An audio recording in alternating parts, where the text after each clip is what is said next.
Hello दोस्तों, आज मैं आपको नाग पंचमी की कथा सुनाने जा रही हूँ, तो आप ध्यान से सुनिए।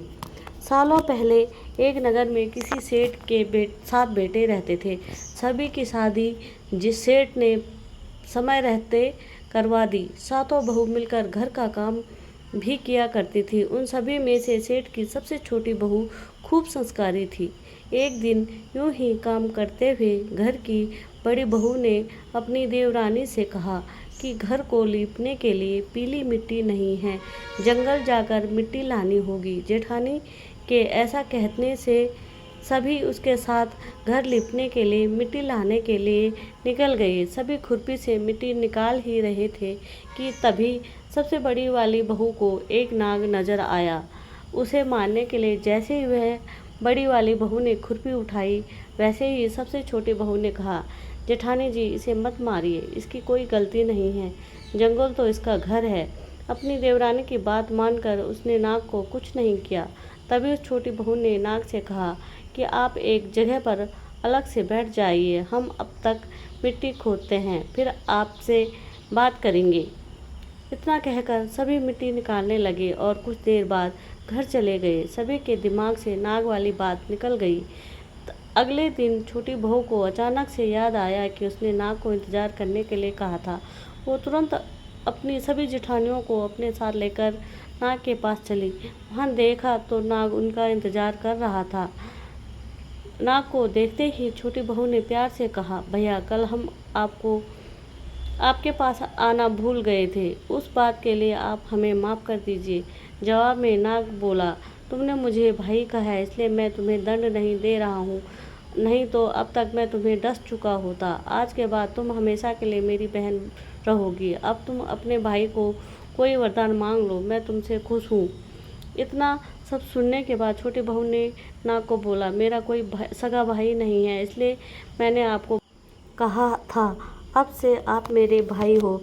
हम अब हरदम मेरी रक्षा करना आपका फर्ज है, बस यही वरदान मुझे आपसे चाहिए। नाग ने हर कदम पर साथ देने का वादा किया और अपने रास्ते निकल गया। सेठ की सारी बहू भी अपने घर लौट गई।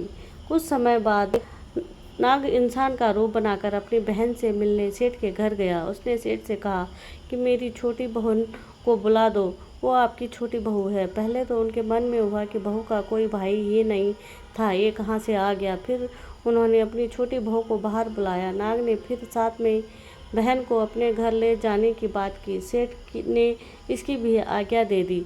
तभी नाग ने अपनी बहन से पूछा, कहीं तुम मुझे भूल तो नहीं गई हो ना। जवाब में बहन बोली, नहीं भैया, मैं आपको बिल्कुल नहीं भूली हूँ।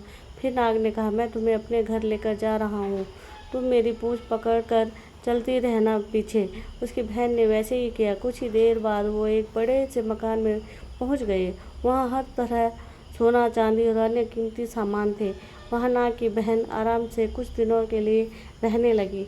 नाग की माँ ने भी खूब प्यार करती थी। एक दिन नाग की माँ ने छोटी बहू को अपने भाई के लिए दूध लेकर जाने के लिए कहा। छोटू बहू ने दूध को गर्म किया और भाई को पीने के लिए दे दिया। अब गर्म दूध पीने ही नाग का मुंह जलने लगा। यह सब देखकर नाग की माँ को खूब गुस्सा आया। नाग ने किसी तरह अपनी माँ से गुस्सा के शांत किया और बताया कि उसकी बहन को नहीं पता था कि मैं गर्म दूध नहीं पी सकता हूँ। अब नाग के परिवार के साथ कुछ समय बिताने के बाद सेठ की छोटी बहू अपने घर जाने लगी। नाग ने अपनी बहन को खूब सारी दौलत और आभूषण देकर विदा किया। बहू के साथ घर में इतना सारा धन आते देख सेठ और उसकी जेठानियाँ हैरान हो गई।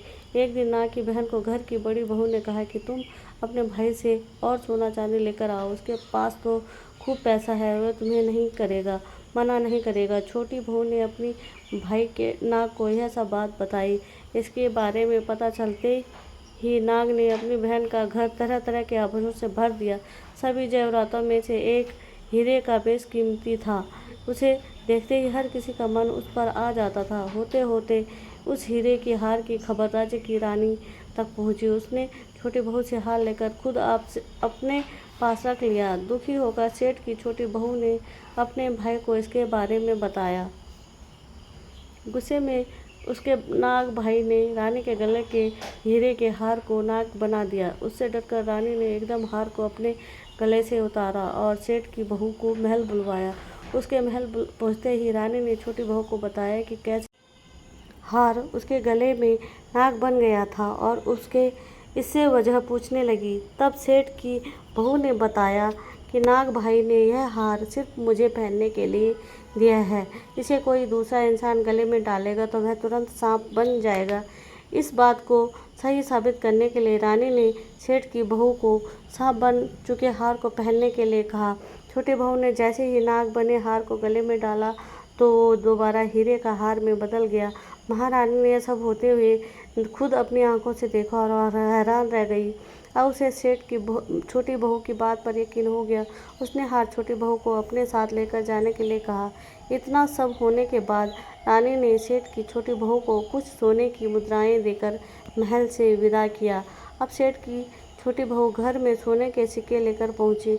यह सब देखकर सेठ की बड़ी बहू को जलन होने लगी। उसने सोचा कि क्यों न ऐसा कुछ किया जाए जिससे देवरानी परेशान हो जाए। उसने अपने देवर से पूछा, आखिर तुम्हारी पत्नी को इतने आभूषण धन ये सब कुछ कैसे मिल रहा है? तुम्हें उस पर ध्यान देना चाहिए। यूं ही कोई किसी को इतना सारा धन जेवरात और सोने के सिक्के नहीं देता। पता करो कि आखिर क्या मामला है। भाभी से अपनी पत्नी के बारे में इतना सब सुनने के बाद उसके मन में अपनी पत्नी के लिए शक पैदा हो गया।